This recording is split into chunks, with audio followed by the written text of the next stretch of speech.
Hi hello வணக்கம் and welcome to நச்சுன்னு 4 cinema செய்திகள். முதல்ல நம்ம பார்க்க போறது வெற்றிமாறன் இயக்கத்துல சிலம்பரசன் களமிறங்கி இருக்கிற STR49 படத்தோட அப்டேட் தான். வெற்றிமாறனுடைய 50வது பிறந்த நாள் செப்டம்பர் 4ஆம் தேதி கொண்டாடப்பட்டுச்சு. அதை முன்னிட்டு STR49 படத்தோட முன்னோட்ட வீடியோவை வெளியிட்டிருக்கு படக்குழு. கலைப்புலி தானு தயாரிப்புல இந்த படம் உருவாகி வருது. இந்த வீடியோவை பார்க்கும்போது ஏற்கனவே வெற்றிமாறன் இயக்கத்துல தனுஷ் நடிச்ச வடசென்னை படத்தோட கண்டினியூ அந்த கதைகளத்துல இந்த படம் இருக்குன்னு தெரியுது.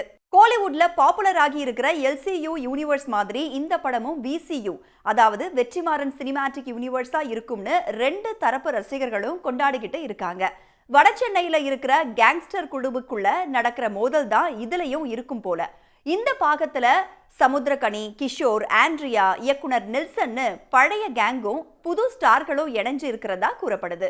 சிம்பு இதுல இளமை மற்றும் முதுமை என 2 தோற்றத்துல நடிச்சிருக்கிறதா பேச்சு இருக்கு. வெற்றிமாறன் இனி தயாரிப்பை கைவிட்டு இயக்கத்துல மட்டும் கவனம் செலுத்த போறதால இந்த படத்துக்கான வேலைகள் விறுவிறுப்பா போகும்னு தெரியுது. தனுஷ் இந்த படத்துக்குள்ள வருவாரான்னு பொறுத்திருந்து பார்க்கலாம். அடுத்து நம்ம பார்க்க போற செய்தி அஜித்குமார் பத்தின அப்டேட் பத்தி தான். கடைசியா வெளிவந்த குட் பேட் அக்லி படத்துக்கு அப்புறமா வேற எந்த படங்கள்லயும் நடிக்க போகல. வழக்கம் போல கார் பந்தயத்துல கவனம் செலுத்திக்கிட்டு வராரு அஜித். மோட்டார் ரேஸை இந்தியாவில் பிரபலப்படுத்தணும் அப்படிங்கிறது தான் அவருடைய கனவுன்னு சொல்லியிருக்காரு. அதுக்கான முயற்சிகள் தொடர்ந்து நடந்துகிட்டு தான் இருக்கு. அஜித்தும் ரேஸ்ல கலந்துகிட்டு விபத்துல சிக்கி மீண்டு வர்றதும் மறுபடியும் பந்தயம் விருதுன்னு விறுவிறுப்பா போய்கிட்டு இருக்கு அவருடைய கார் பந்தய கனவு. இதுக்கு இடையில சென்னையில நடந்த ஒரு நிகழ்ச்சியில கலந்துகிட்ட ஃபார்முலா 1 கார் பந்தய வீரரான நரேன் கார்த்திகேயன் சமீபத்தில் திரைக்கு வந்த ஹாலிவுட் படமான F1 படத்தை ரீமேக் பண்ணா அதுல அஜித் நடிச்சா சிறப்பா இருக்கும்னு தன் கருத்தை வெளிப்படுத்தியிருக்காரு. F1 படத்துல பிராட் பிட் கலக்கி இருப்பாரு. இந்தியாவில் மட்டும் அந்த படம் 90 கோடியை வசூல் பண்ணுச்சு. இப்ப அந்த படம் அஜித்தை வச்சு ரீமேக் பண்ணா பெரிய அளவுல ஹிட் ஆகும்னு கண்கூட தெரியுதுங்க. ரேசிங்கை மையப்படுத்தி கோலிவுட்ல இதுவரைக்கும் படங்கள் எதுவும் வரல. அஜித் படங்கள்ல சின்ன சின்ன சீன்ல ரேஸ் காட்டுவாங்க. ஆனா முழு படமும் ரேஸா இருந்தா எப்படி இருக்கும்? அஜித் ரசிகர்கள் அந்த கொண்டாட்ட தருணத்துக்காக காத்துட்டு இருக்காங்க. அடுத்ததை நம்ம பார்க்க போறது வெங்கட் பிரபு சிவகார்த்திகேயன் கூட்டணி தான். இப்ப AR முருகதாஸ் இயக்கத்துல சிவகார்த்திகேயன் நடிப்புல வெளியான மதராசி நல்லா போய்கிட்டு இருக்கு. சிவகார்த்திகேயனுக்கு 23வது படமான மதராசியில ருக்மணி வசந்த், விக்ராந்த், பிஜு மேனன்னு நட்சத்திர பட்டாளமே களமிறங்கி தூள் கிளப்பி இருக்கு. அனிருத் மியூசிக் படத்தை தெரிக்க விட்டுருக்கு. BGM தியேட்டர்ல கொண்டாடி தீக்குறாங்க ரசிகர்கள். இந்த படத்தை தொடர்ந்து சிவகார்த்திகேயன் சுதா கோங்க்ரா இயக்கத்துல பராசக்தி படத்திலையும் முழு கவனம் செலுத்திக்கிட்டு வராரு. அதற்கடுத்து வெங்கட் பிரபு இயக்கத்துல ஒரு படத்துல கமிட் ஆகி இருக்காரு சிவகார்த்திகேயன்.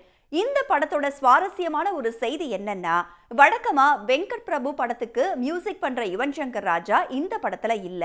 அவருக்கு பதிலா அனிருத் இசையமைக்க போறதா ஒரு தகவல் கோலிவுட்ல பரபரப்பா பேசப்பட்டு வருது. இந்த படம் நவம்பர்ல தொடங்கும்னு தெரியுது. விஜய் நடிச்ச கோட் படத்துல சிவகார்த்திகேயன் ஒரு கேமியோ ரோல் பண்ணியிருப்பாரு. விஜய் துப்பாக்கி எடுத்து சிவகார்த்திகேயன் கையில கொடுக்கிற மாதிரியான காட்சிகள் பரபரப்பா இப்ப வரைக்கும் பேசப்படுது. இந்த படமும் டைம் டிராவலை மையப்படுத்தின படமா இருக்குமான்னு தெரியல. வெங்கட் பிரபு இயக்கத்துல வெளிவந்த மாநாடும் டைம் டிராவல் படமா தான் இருந்துச்சு. SK வெங்கட் பிரபு கூட்டணி என்ன கதைகளத்தோட காத்துக்கிட்டு இருக்கும்னு போக போக வெளிவர அப்டேட்ல தெரிஞ்சிடும். அடுத்ததை நம்ம பார்க்க போறது மலையாளத்துல ஓணம் பண்டிகை முன்னிட்டு வெளியாகி தியேட்டர்ல ஹவுஸ்ஃபுல்லா ஓடிக்கிட்டு இருக்கிற லோகா படத்தை பத்தி தாங்க. பெரிய ஹீரோ ஹீரோயின் பட்டாளம் எல்லாம் இந்த கதையில இல்ல. கல்யாணி பிரியதர்ஷன் அப்படிங்கிற ஒரு நடிகை படத்தை தோள்ல சுமந்து வெற்றி கொடுத்துட்டு இருக்காங்க. 30 கோடி பட்ஜெட்ல எடுத்து 100 கோடிக்கும் மேல வசூல அள்ளி இருக்கு இந்த திரைப்படம். இந்த படத்தோட தயாரிப்பாளர் நம்ம லக்கி பாஸ்கர் துல்கர் சல்மான் தான். அவருக்கு இந்த படம் உண்மையிலேயே லக்கி தான்னு சொல்லணும். லோகா படத்தோட வெற்றி விழாவில் பேசின துல்கர் சல்மான், சினிமாவில் இது மாதிரியான கதை ஒரு புது முயற்சி தான். லோகா பாகம் 1 தொடர்ந்து அடுத்தடுத்து 5 பாகங்கள் வரைக்கும் இந்த லோகா படம் வெளியாகும்னு அறிவிப்பு வெளியிட்டிருக்காரு துல்கர் சல்மான். இது மட்டும் இல்லாம இந்த படத்துல வந்த லாபத்தையும் இந்த படத்துல பணியாற்றியவர்களுக்கு பிரிச்சு கொடுக்க போறதா அறிவிப்பு வெளியிட்டு படக்குழுவையே மகிழ்ச்சி கடல்ல மூழ்கடிச்சிட்டு இருக்காரு துல்கர் சல்மான். வித்தியாசமான கதைகளை தந்து இந்திய சினிமாவுக்கு ரோல் மாடலா திகழ்ந்துட்டு வர மல்லுவுட் இதுலயும் சாதிச்சிருக்காங்கன்னு தான் சொல்லணும். வேற நச்சுன்னு 4 சினிமா செய்தியோட மீண்டும் உங்களை சந்திக்கிறேன். Until then, it's bye from Radha. உடனுக்குடன் செய்திகளை தெரிந்து கொள்ள சன் நியூஸ் பெல் ஐகானை கிளிக் பண்ணுங்க.